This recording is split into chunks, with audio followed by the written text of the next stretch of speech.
ఢిల్లీలో ఒక స్టేట్మెంట్ ఇచ్చిండు. ఆయన కూడా వాళ్ళ మామ కూడా సీఎం గారికి దగ్గర వ్యక్తే, చుట్టరికాలు కూడా ఉండుంటాయి, చంద్రశేఖర్ రెడ్డి గారు వీళ్ళంతా.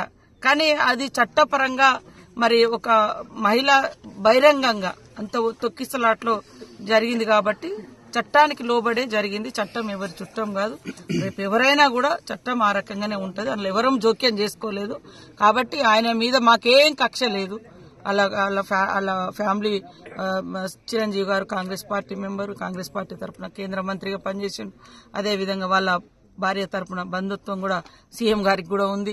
మరి ఇవన్నిట్లో మాకు అంత కక్ష పెట్టుకోవాల్సిన అవసరం అయితే లేదు. అది పోలీసు యాక్ట్ ప్రకారం, చట్టం ప్రకారం వాళ్ళు చేసుకున్నారు. ఢిల్లీలో ఒక స్టేట్మెంట్ ఇచ్చిండు. ఆయన కూడా వాళ్ళ మామ కూడా సీఎం గారికి దగ్గర వ్యక్తే, చుట్టరికాలు కూడా ఉండుంటాయి, చంద్రశేఖర్ రెడ్డి గారు వీళ్ళంతా. కానీ అది చట్టపరంగా మరి ఒక మహిళ బహిరంగంగా అంత తొక్కిసలాట్లో జరిగింది కాబట్టి చట్టానికి లోబడే జరిగింది. చట్టం ఎవరి చుట్టం కాదు. రేపు ఎవరైనా కూడా చట్టం ఆ రకంగానే ఉంటుంది. అందులో ఎవరూ జోక్యం చేసుకోలేదు. కాబట్టి ఆయన మీద మాకేం కక్ష లేదు.